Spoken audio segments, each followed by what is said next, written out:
Found, a short story, narrated by North Star. The late night moon stares down on the airy cobblestones of the little city in the sky that I live in. High above the towns and cities of the earth below, nothing could possibly disturb us. Yet danger still lurks, as the hearts of the city's people rot from within. The twin gray hooves of me and my mother clatter down the street, the only sound in the silence. She stares at me with a burning anger, words pour from her mouth like an inferno. Instead of listening, I keep my gaze trained downward at our leaping shadows, which danced in the low light of the torches that line the winding road. This happens often. This anger and rage, a single misstep is all it takes. "You are a zero flame!" she shouts, finally causing me to flick my ear up and listen. "You don't make mistakes! Your performance tonight was pitiful! You expect to be one of us flying like that?" I pin my ears back and look at my reflection in the glass of a pastry shop we're passing. A hollow-eyed, languid, gray-pelted Pegasus stares back at my reflection, broken and beaten and shamed. My mismatched wings fold to my side. They were too weak to carry me away from the hatred. It has to be hatred. She wouldn't shriek and hiss and scream if she loved me. Her heart is cold and heavy and empty. The city's rot had already claimed her. A wing thwacking the back of my head pulls me from my thoughts, and I startle back a few steps. "North Star, have you been ignoring me?" she demands as I continue to back away. It didn't even hurt, but the touch had brought back a screaming terror through the ages of my memories. "No, I'm sorry, Mother," I stammer out fearfully as she towers over me. Rightfully, I should tower over her, but my height meant nothing against the tsunami of her onslaught. "Then act like it. Get over here." She stamps her hoof and adjusts her wings, turning promptly and continuing to walk down the deserted street. I have no choice but to follow. The yawning shadows into which I could disappear only spell doom. Where could I possibly go if I run as the wind blows? The door slams behind us. The time had felt like nothing because we had spent the rest of the walk in silence. "Room, now!" she demands, then turns and storms off towards the phone on the wall.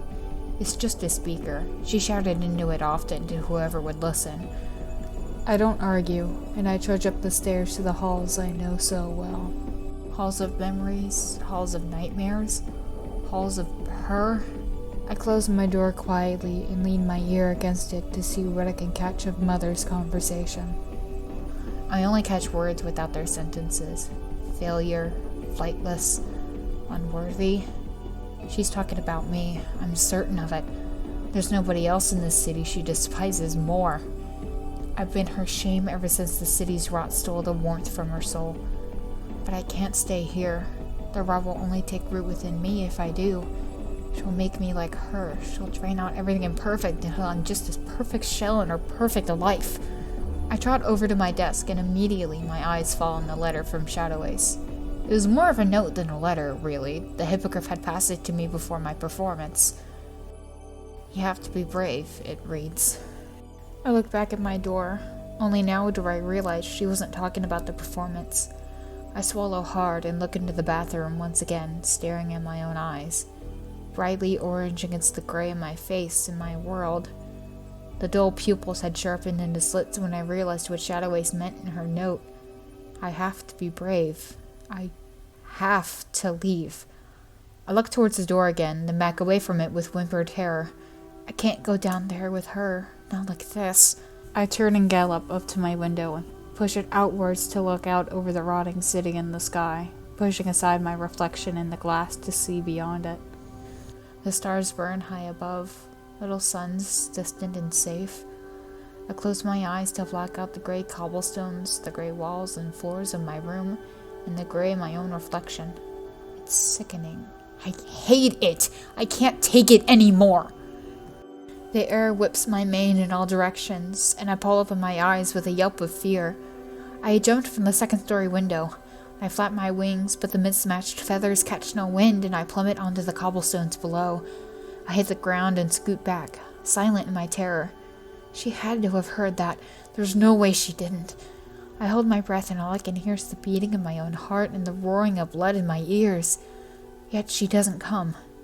The agonizing silence stretches on, and I slowly open my eyes to find something new in my gray world. It dripped from a gash on my knee and painted the cobblestones with color. A light illuminates it brightly. It's beautiful. I stand and my leg wobbles beneath me, but I don't even care that it hurts. I don't look back at the house behind me, and I take off in a gallop down the street. The light follows me. It is me. My mane burns with the glory of my newfound bravery, lighting the way ahead like a beacon and drowning out the torches that line the road. I push myself faster, allowing my legs to blur in the corners of my vision. They're dark, like ash.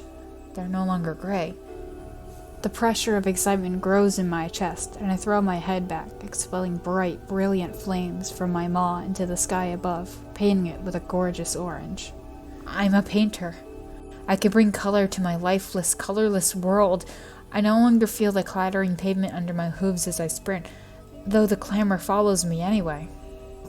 My outstretched wings catch not air, but flame, carrying me upwards and away from the rotting city and the people who had come out to see the birth of a star, following the North Star, the king of the stars, as I guided the wings of other newborn stars before me. I am not North Star. How could I be when the North Star sits above guiding me? I am not North Star, for I am not a stationary guide.